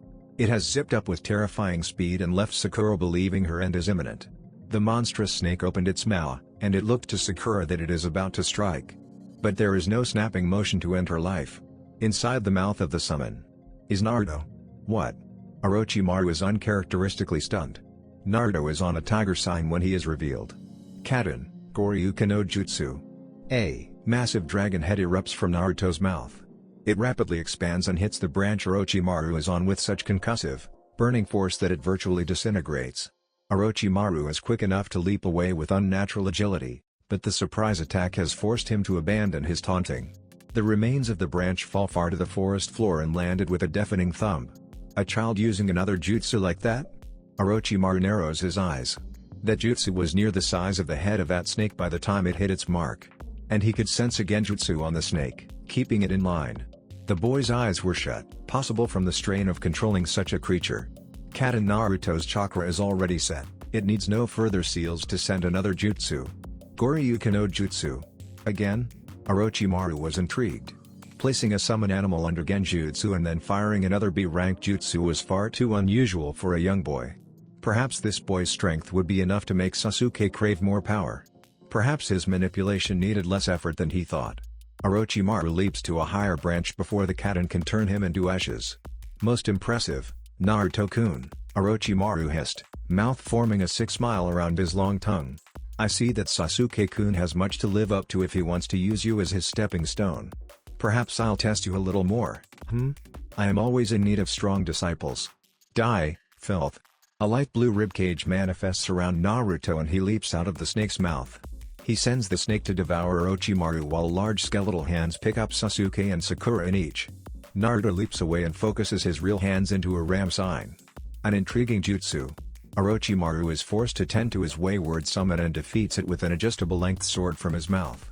He chases Naruto and swings his elongated blade at the skeletal construct. Sogo Kawarimi no Jutsu. Team 7 vanishes, and is replaced by a single cage bunshin of Naruto. The sword of Kusanagi bisects the clone and it dispels instantly. Orochimaru smiles. A most interesting child you are, Naruto-kun. Naruto cuts all flow to the Sharingan and his Susanoo fades away. He instead throws up a sphere of chains around the team. A thin translucent barrier forms between them. The chains and barrier take on the flow of what chakra is he currently emitting, and so the sphere hides their chakra signatures from enemy teams and more importantly, Orochimaru. The Sannin is out of sensory range, meaning that they're safe for now. But the noise coming from Sasuke escapes his rudimentary barrier. He wraps a kunai hilt with the sleeve of his shirt and puts it into Sasuke's mouth to try and muffle the noise. Sasuke bites down on it and after a few minutes, passes out. Sakura is barely lucid and sobbing loudly. Sakura, listen to me. Naruto puts his hands on the sides of her face and makes her look at him through her hyperventilating. She can't even respond verbally but her weak and shaky nod gives Naruto hope that he'll be able to get her to focus. I need you to diagnose Sasuke with medical ninjutsu. Figure out why he's hurt. Focus on him. With a weak nod, she shakily weaves slow signs and sprouts misty green chakra in her palms. He hands roll over Sasuke's head, bite wound and some kind of junjutsu on his shoulder. I don't know. She is breathing heavily and starting to panic. I don't know what's wrong with him. Naruto tries to calm her down, but she drops her head into the crook of his shoulder and cries silently into it. That's a start at least. Naruto maintains the barrier for a full day. But even his monstrous reserves began to wane. Damn it. Naruto curses as the barrier begins to fizzle. He retracts the chains to conserve what remains of his chakra. The mutual substitution he'd performed with his clone had chewed up a massive amount of his stamina and chakra. The range at which he'd done it did not make it easier. The Mangekyou Sharingan had strained him more, and the adamantine sealing chains are not some passive pretty light show either. Every link is a jutsu that consumes chakra to maintain. The gel food rations he'd been eating weren't enough to help him regain chakra at the same rate he was using it. At least Sasuke, in his unconscious state, is still instinctively able to swallow them when placed in his mouth. Naruto hoped the gel mixture would help to hydrate Sasuke but he knew they'd need to find water soon. The fever he is developing can only be staved off briefly by Sakura, and she doesn't have anywhere near the amount of chakra needed to prevent Sasuke from falling ill. He hadn't slept since the attack. But Sakura has recovered mentally and offers to keep watch. Sleep, Naruto. Sakura asks of him. Naruto gazes into her green eyes with his own grayish ones. He's liking the idea of sleep more than ever. Wake me when you need me. Naruto's head drops into her lap. Sakura brushes his bangs out of his face and places him down gently with a fond promise on her lips. I will. Naruto wakes to the sound of pain screaming. He jolts up and sees Sasuke pulling on the arms of an Ado-Jinan. Sakura is trying to convince him to calm down. No wonder she hadn't tried to wake him up. She's asking about what the hell these guys have to do with Orochimaru. A connection? Sasuke is clearly delirious. There is a black flame pattern on Sasuke's body. And his chakra is far stronger than before. Did that joie increase his strength? Sasuke pulls the Ado-Jinan's arms out of their shoulder sockets, leading to more helpless screaming. We give up. The other male Jinan on their team surrenders. Please, take our scroll and we'll leave in peace. It's an earth scroll, which is nice. Sasuke only lost one of their heaven scrolls trying to get Orochimaru off their back. Naruto kept the other two in his pouch, so they have at least one complete set. The Ado-Jinan all flee and Naruto swipes the scroll up off the dirt. Guess we can count ourselves lucky with this one. Naruto says mostly to himself, appreciating the karma at being put against someone like Orochimaru and being rewarded with what they needed to advance. Sakura, are you alright? Naruto looks at the disturbed and tired girl. He can sense some vulture Jinan around them, although they appear to be refraining from interacting with them. Before Sakura can answer him, Sasuke glares him down with his Sharingan. The black pattern on his skin whirls and covers more of his body. And then Sasuke attacks him. Naruto is forced to cartwheel backwards to avoid a furious flurry of kicks and punches at a speed that Sasuke had never been capable of previously. He is surprised, but his Uzumaki blood has helped him recover enough to avoid even his enhanced strikes. What the hell is wrong with you? Naruto begins to meet each rough blow. You are what's wrong with me. Sasuke's bitterness is evident in his violent effort to beat him. You hide your strength from us, your teammates, and then you admit that you're willing to destroy innocent lives just to get what you want. Your entire existence is a lie, just like my fucking brother. It takes some more agile dodging to get Sasuke at a distance that he might be able to reason with him. Now is not the time for an argument like this. Look what just happened with Orochimaru. We are surrounded by enemies in this forest. If you have something to say, then save it for later when we're safe. Sasuke-kun, please listen to him. Sakura pleads fearfully. But Sasuke doesn't listen and continues his assault. That mark, it's not just increasing his power. It must be affecting his mind. Naruto assesses Sasuke's behavior. The other boy is usually just willing to let it go, but that buried frustration is bubbling out with this dark chakra. Naruto uses all of his speed to vanish from Sasuke's Sharingan enhanced vision and appear behind him. He creates a chain, and its head opens up and grabs Sasuke's shoulder from behind. The curse pattern visibly falters when the chain comes into contact with his skin. One clearly isn't enough, but now that he knows the chain works on the Junjutsu, he sends more spiked chains that wrap around Sasuke from head to toe. Sasuke struggles, but his Sharingan fades into the normal coal black of his eyes and the curse mark recedes entirely back into the source point. He passes out, and Naruto keeps the first chain locked onto the curse mark just in case while he returns the remainder back into his body. What a mess. Naruto puts Sasuke down under the branch they'd hidden in. Sakura, get some sleep. K. Sakura agrees and collapses immediately, trusting in Naruto more than in herself. You lot hiding in the bushes. If you're not here to give me help, then leave. Naruto calls out teams 9 and 10. More chains spike out of him and create a barrier sphere around team 7. Rock Lee jumps down from the branch he'd been spying on. Neji and Tenten follow behind him. Team 10 approaches much more cautiously and maintains a firm distance between them and everyone else. Despite Hina's worry for the condition of Sasuke, she makes no move to get closer and instead quivers pathetically on the spot. What is this? Neji looks at the barrier using his Byakugan. A Kekkei Genkai. Naruto gets straight to the point. One that channels the properties of Fuinjutsu? That's unheard of. Neji seems fascinated while his female teammate looked envious. You could say that the Uzumaki clan were capable of many unusual things. He makes no effort to explain further. Not capable of staying uninjured clearly. Lee taunts, still sore about Naruto's switcheroo during the written portion. Don't be rude, Lee. Neji hisses at him. Naruto looks irritated. I wonder if you'd be so cocky when forced to face Orochimaru, one of the most legendary shinobi to be produced by Konoha in recent history. He went easy on us and we still ended up like this. He could have killed us if he wanted to. The traitor? Neji looks stunned and disbelieving. You can't be serious, what would he be doing here of all places? You can ask the Hokage. She'll know better than anyone at this point.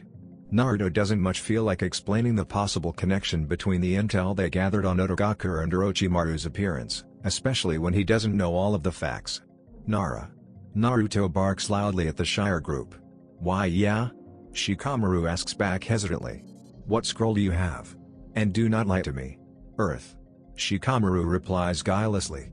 Naruto throws one of his heaven scrolls out of the barrier, which flickers off for a split second to let it pass through. Pick it up and go to the tower. Don't trip and fall on something sharp on your way there. Team 10 gulp at Naruto's annoyed voice. Thank you. And then they run away. He then turns to Neji.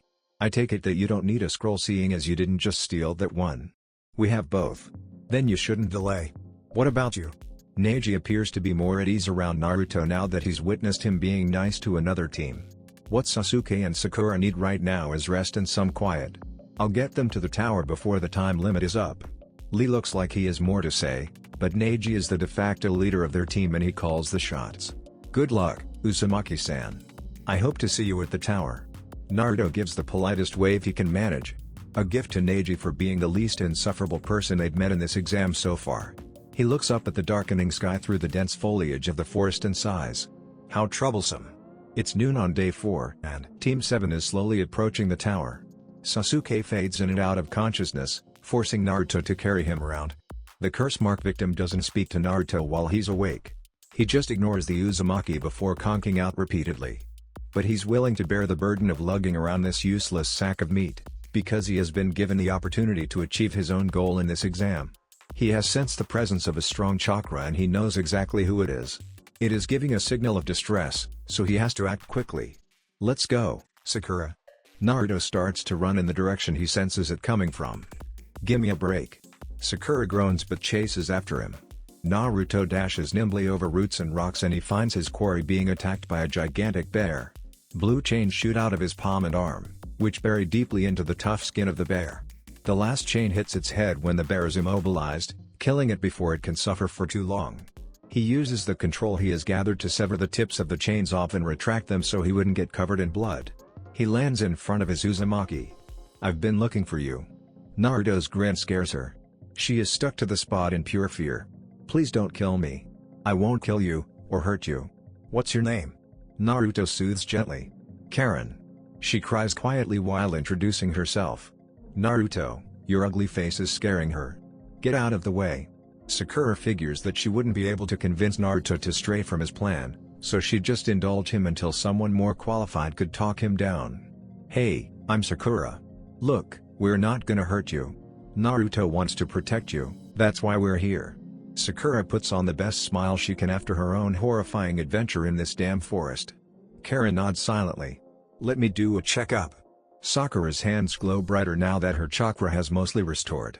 The redhead watches careful and her eyes dart nervously to the Daljinon holding his unconscious teammate. How long have you been sick? Sakura asks, looking mystified from the feeling result after using her diagnosis jutsu. I'm always sick. Karen answers honestly. Naruto activates the Sharingan hidden under his hair. He sees messy, swirling chakra clashing with Karen's in her arms. It warps and slaps the insides of her coils and is stopping correct chakra flow. Check her arms. Naruto orders stoically. Sakura first asks permission, like a normal person. Can I roll up your sleeves? Oh okay. Karen makes the first weak tug before Sakura's confident medic mentality lets her take professional control. Oh my god. Sakura can't help but stare. Karen shuts her eyes in shame. Hundreds of bite marks, leaving horrid red scars all over her skin, are plainly visible. The sizes range wildly, making it clear that this is the work of a great many people. Why? Sakura's horror is evident. Karen sniffles. My chakra heals people. Kuza makes its shinobi bite me to get better quickly. They used up my Kachan and they're doing the same to me. Sakura looks up at Naruto. His face is blank as stone. Now she's on board to liberate this girl from Kusagaku. I can stop the infections. I'll purge the foreign chakra slipping into your system every time you've been, bitten. You just need to never let anyone bite you again. Sakura gives her a standing order. I don't have a choice. Bitter tears steam from her eyes. You do now. Naruto insists. Karen looks up at him this time. The reason that your chakra has potent healing properties is because you possess the blood of the same clan that I hail from. You are an Uzumaki, and so is your mother by the sounds of it. You belong here, with me. Your family. Uzumaki? Karen's unsure repeat of the word sounds lost, as if she is trying to remember something. How can you be so sure? Naruto frowns deeply. You really don't know? The redhead shakes her head. Our chakra is similar. I used a sensory jutsu that is exclusive to our clan to determine that you are an Uzumaki. It's called Mind's Eye of the Kagura. My Kachan told me that. Karen's back straightens, memory coming to the forefront of her mind. My Kachan taught me that. Naruto smiles brightly, seeing that his wayward clan member is starting to see things his way. The Uzumaki clan also had a reputation for having vibrant red hair. Something that skipped a generation in me, but it looks like you inherited the same beautiful hair that my mother had. Karen grabs a fistful of said vibrant hair, looking between him and the ugly hair that she'd never been complimented for in her life. She bites her bottom lip. Naruto puts Sasuke down gently with Sakura's assistance. Uzumaki Karen. Naruto kneels and puts his arms out. The name is oh so right. Naruto's chakra unseals slowly, letting Karen feel up close just how similar their chakra is. She crawls to him, hoping it's all not some cruel dream or illusion. Naruto lets her feel his arms and the chakra that exudes from it. Her own chakra resonates with it, making splashes of light blue chakra flick off their skin joyously. Welcome home. She throws her arms around him and sobs into his chest. I swear I will protect you. Karen remains glued to Naruto for their short journey to the forest tower. Sakura tries not to be bitter at all the positive attention the girl was getting from a handsome guy like Naruto. while she is stuck with the moody Uchiha. Sasuke doesn't so much as speak to Naruto or even her, and she just silently keeps one of his arms over her shoulder while they walk at a sedate pace up the short flight of steps to a door. What if they say no? Then I'll find somewhere else that we can be together. Karen melts at Naruto's words.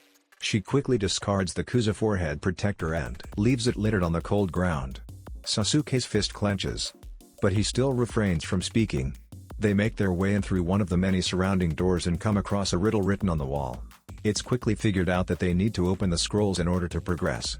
Umino Iruka appears from their scroll to congratulate them for completing the stage.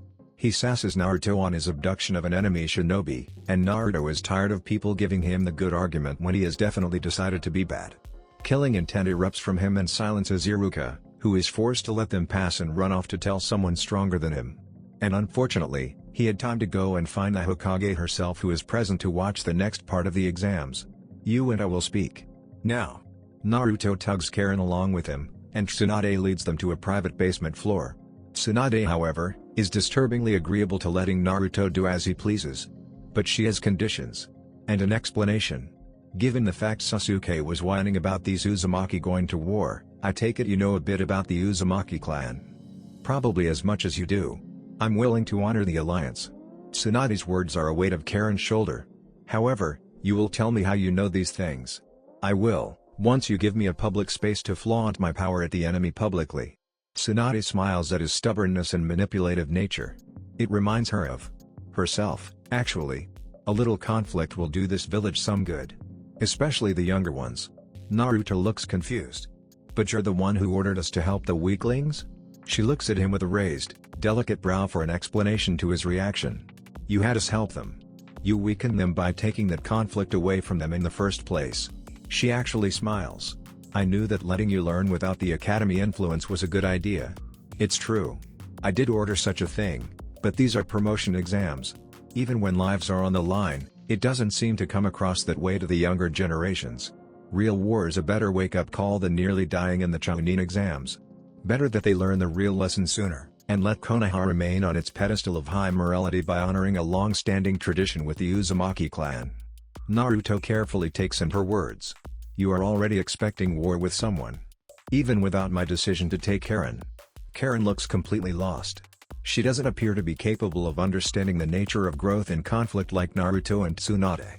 The Hokage looks at him with an almost affectionate gaze. Yes. A good friend of mine has discovered that there is an organization currently scouting for Baijuo and Jinchuriki. Kumagakure is extremely weak right now, so it would be essentially effortless for a number of S-rank criminals to take their Baijuo away from them. The more they collect, the easier it becomes to get more, and the less of a chance we have at survival. Naruto sees the hidden message. He looks unsurely between Tsunade and Karen. I'll need a month. He decides. A month for what? Karen tugs on his remaining sleeve nervously. To prove that the Uzumaki clan is worth war with another nation. I'll leave you two alone. You're going to be expected in the upper-level exam room shortly, however. She pets the top of Naruto's head. I'll make sure you have your month. She leaves them alone, and Naruto is left to explain what needs to happen from this point on. You know that you're safe now, right? Regardless if I fail, you'll still be welcome in Konoha. Naruto looks unsure of how to proceed. What does she mean by all that? She means that Kumagakure has sent a Jinchuriki into these exams. And that she wants me to obtain its Baijuo. By sealing it into you. Me? Karen squeaks. Yes. But what does that mean? Karen looks confused and scared. Functionally, not a whole lot. I will need to learn how to seal the Baijuo inside of you safely, and you'll get a significant extra pool of chakra to draw from in the best case scenario. Worst case, your chakra reserves will be limited. But even then, you'll still obtain emergency access chakra that is stronger than your own. I'm scared. I don't understand. Naruto wraps his arms around her. Don't worry. My mother was the Jinchuriki of the QB, and she was completely fine. I'll have more time to explain once we get out of this forest. I'll take you home and we can learn about the Fuinjutsu I'll need. No matter what, everything's going to be okay. Tori. Anandwa drops down in front of Tsunade. Gather your squad and head to Kusagakure. Recover everything related to this Karen girl. Medical records, personal belongings, family members' corpses. Everything, and bring them back to Konoha. Understood? Tori nods and vanishes. Every successful team is gathered before the Hokage and Jounin Sensei in rows. Naruto's team, plus another 4 teams from Konoha are in attendance. Kumo, Ado and Suna have 1 team each, and Karen waits on one of the balconies already. Her former Jounin Sensei is nowhere to be found, so Naruto figures that Tsunade must have already acted on his behalf before he could cause more trouble than strictly necessary. Thankfully, Naruto gets to watch Sakura completely destroy Yamanaka Ino before his match starts. He isn't planning on spending a single second longer here than he needs to when he has study and practice he needs to urgently get to. He is the second match, and he suspects that Tsunade may have had some hand in getting him out early. Uzumaki, Naruto and Rock Lee, please step into the arena. The proctor summons them, coughing a bit as he finishes, but with clear intent on revenge for making her expend more effort. Senju, bitch. So he meanders his way down the stairs and stands in opposition to a Jonan that clearly has something against him. It is time to show you what hard work can do in the face of genius talent. Lee looks all too pumped. Do you think you have a monopoly on hard work? Give me a break. Naruto rolls his eyes at the pre-match trash talk. Lee narrows his eyes. I am tired of prodigies disrespecting the efforts of those born without talent. I don't care. Naruto interrupts with a voice that matches his words. Your juvenile outlook proves that even you don't value the hard work that those prodigies put in to achieve their goals. I don't care about what makes you think you're better. I don't care about your history that has made you this way. You clearly exist in your own, tiny bubble that is free from understanding that every single living soul in this world has their own struggles. Even talented geniuses suffer from loss and have to learn painful lessons to become stronger. So shut your trap, and hope that you're a better fighter than you are a speaker or a thinker. The proctor doesn't need to say start. Lee has already launched into a taijutsu flurry that Naruto matches with some effort. He's as fast as Naruto. Sakura looks amazed. She'd never seen anyone besides Kakashi match Naruto in taijutsu. Kick his ass. Karen cheers for her clanmate. His youthful vigor will allow him to win. Even against your student, Kakashi. Guy's proud face sports a glorious grin. There is a moment of silence. Did you say something? Guy's grin turns upside down and he grabs his head dramatically. Damn you, Kakashi. Naruto skids back. Not bad, but at this rate I'm going to outlast you. Naruto knows that his stamina and healing rate will settle a stalemate. Then I'll have to up the ante. Lee leaps deftly onto the statue at the forefront of the room. Do it, Lee. Show everyone what you can do. Protect your beliefs and your pride. Leg weights? That's it? Sure, Naruto is having trouble with Lee's taijutsu prowess, but a bit of weight wouldn't make much difference. The weights hit the floor with an explosion of dust, and Naruto quickly realizes how wrong he is. Lee vanishes from the statue and reappears behind Naruto. He kicks Naruto in the side which sends him flying. Naruto lets out a pain noise and rights himself in the air. Before his feet hit the ground, he immediately needs to block a punch to his side. His sensory capability allows him to tell which direction he's going to be attacked from, but he's unable to make definitive damage while Lee is moving this quickly. He has to rely on defense. He's a glass cannon. He's going to tire. I just need to survive until he does so I can end it. Naruto focuses his senses and takes calming breath. He puts his hands in a tiger sign. No you don't. Lee shouts and unleashes a Darius barrage. But Naruto manages to avoid each. He makes blurring flips and weaves through the relentless assault at his highest speed and leaves the spectators amazed. Katen, Jingaku no Jutsu. His mouth bursts out an enormous cloud of black smog, completely blanketing the arena. Only Hinata and Neji are able to see through it, but it is not a jutsu designed to last. It's a quick escape, and only Karen can sense why Naruto did it instead of something more damaging. She's not spilling the beans on the trick, however. While hidden in the smoke, Naruto weaves several more hand signs into a variant of one of his own unique jutsu. Futon, Shenku Tabaikumu. Wind Release, Vacuum Dive. The same jutsu he'd used in Nami to save Sasuke, only this time it's a sustained version. The wind swirling around his form will boost each movement he makes with speed, and can be thrown off of his body in a last-ditch blast for the sake of making distance between him and Lee. When the ashes of his technique settle, Lee catches sight of him on the same statue he'd released the weights on. Guy's student makes no hesitation in attacking again. But with Naruto's now enhanced speed, he's too hard to catch. His evasiveness will eventually wear Lee down if he doesn't try something else. I will not lose here. Especially not to you. He takes an unfamiliar stance. And unknown to everyone but him in the room, the chakra-disguised ornamental statue with glowing red eyes in the corner is copying every move. Lee continues his grating monologue. The lotus will bloom, and I shall be the victor. Kaimon, Cumin. Kai. Hachimon? Naruto is amazed, but knows that his life is on the line if he doesn't act fast. Kaden, Ryu and Hokuno Jutsu. 5 dense flames take the form of dragon heads. Lee dodges effortlessly with his dramatically enhanced speed. The jutsu leaves huge craters from their concussive and burning force in the arena flooring. Not yet. Lee stands still for a moment. Simon. Shomon. Tamon. Kai. 5 gates. If he gets me, he'll damage me too much for me to heal it off. I'll die. Lee vanishes. Naruto can't keep up at present. He gets bounced around the room like a rubber ball before he realizes what's happening. His insides are being brutalized without a moment's rest to heal them. Naruto launches as many chains as possible out of his body in order to suspend himself in the air. He manages to form a weak and choppy barrier around himself and launches into a flurry of hand signs. Lee destroys the barrier with a punch and wraps his wrist bandages around Naruto's waist. Now, there is nothing between them. Even his chains are too slow to stop the impending assault. I need to time this perfectly. Urarenge. Lee's final move connects, sending Naruto into the ground and causing a devastating explosion of dust. For a moment, no one can see anything. Until Lee comes tumbling out of the cloud at the far end of the room. Looking scorched. His muscles are visible on one side of his body. His skin looks like it has been blasted off, and only his face is unharmed. It looks like he was the victim of an overpowered exploding tag, but the lack of a body in the crater left in the wake of his attack has made it all clear. Bunshine Daibakua. This fight is over. The statue in the corner of the room dispels its transformation, revealing an extremely injured Naruto who's substituted with the transformed Cage Bunshine. Hee hee, ha ha ha ha.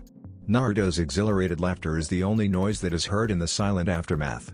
Naruto vomits up blood and crawls on his knees for a moment, but even his injuries are incomparable to Lee's.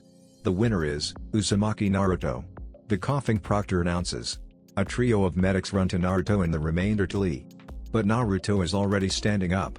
His grazes and cuts from slamming into the stone floor are steaming and closing themselves. His face develops bruises and swelling before they shrink and return to his normal light skin tone. Lee has been removed from the room.